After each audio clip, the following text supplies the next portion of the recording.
Good morning, and thank you all for being here. Today, our committee is considering legislation to repeal and replace the Affordable Care Act through the budget reconciliation process. First, it repeals and dismantles many of Obamacare's most crushing burdens for patients, job creators, and healthcare providers.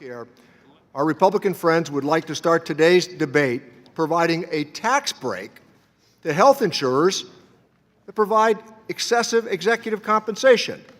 Mr. Barthold, for the record, would you again repeat the cost of this provision? The Joint Committee staff has estimated that over the budget period of fiscal years 2017 through 2026, this will lose approximately $400 million. Thank you, Mr. Barthold. Mr. Barthold, just so we're clear about what this subtitle entails, it's my understanding that under current law, health insurance companies are allowed to deduct as a business expense up to $500,000 or $500,000 of executive compensation. Is that correct? It's actually more than executives that are covered by the provision, Mr. Kine, but yes, it's correct. The individuals covered are all officers, employees, directors, other workers, and service providers such as consultants that the company may... So basically anyone who's working for that insurance company. Pretty much, sir. Right down to the janitor. Yes, sir. They're being compensated by over compensation up to $500,000 is permitted. And what this subtitle will do then will lift that current cap on $500,000 and make it the sky's the limit, that they can deduct all employee expenses. It would conform the treatment of health insurance providers to that of all other businesses. And if this bill is passed and that compensation is in the form of performance pay, it will be able to deduct, well, like in Aetna and Cigna's case, I believe in 2015, their chief executives earned $17.3 million. They'll be able to deduct the full $17.3 million if it is performance pay instead of a mere $500,000. Mr. Doggett, I think you're referring to the allowance of compensation for performance pay under 162M, which does have some requirements, such as being approved by the shareholders. Yes, I understand the requirements of that provision, but so just the answer, to put it in... The answer is yes, subject to those yes. So basically, what this bill will do, what this title will do, from a tax standpoint, is that taxpayers are now just subsidizing the first $500,000 of an insurance executive's compensation. But once this bill passes, American taxpayers will be asked to subsidize, if it's in performance pay and meets the other provisions of the statute, $17.3 million for Aetna, $14.5 million for United Health, $13.6 million for Anthem, and so on. This subtitle, do you know how many insurance companies would be affected by this, what the number is?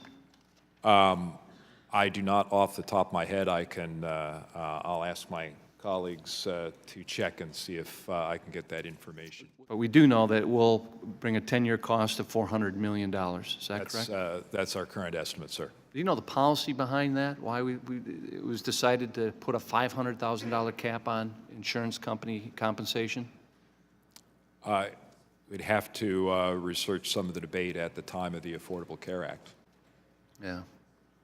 Would it seem plausible that it was so that if the insurance companies were to benefit in any way as far as increased profits under health care reform, that they would not pass that on in the form of higher compensation, that they could then deduct for tax purposes? So we are looking at this subtitle that you have said would estimate is a revenue loss of $400 million over 10 years. Is that correct? That's correct. So given the loss of revenue there, what impact would that have, given that it's taking away revenue that can be used for health care? What impact does that loss of revenue have on coverage for families like Diane's? The coverage questions go to the broader scope of the U.S. healthcare system. This provision is really just about deductible expenses of health insurance providers. what happens in terms of the federal budget and how the members choose to spend those funds is up to this committee and others in Congress. The fact that those of us on this side of the dais would have less to complain about with this provision if there was any evidence or any data to show that if insurance companies can increase their bottom line by being able to expense this to a greater extent, if that then could be used for the reduction of premiums or deductibles from the customers of those insurance plans, that wouldn't necessarily be a bad thing. Is there any evidence to support that type of cause and effect?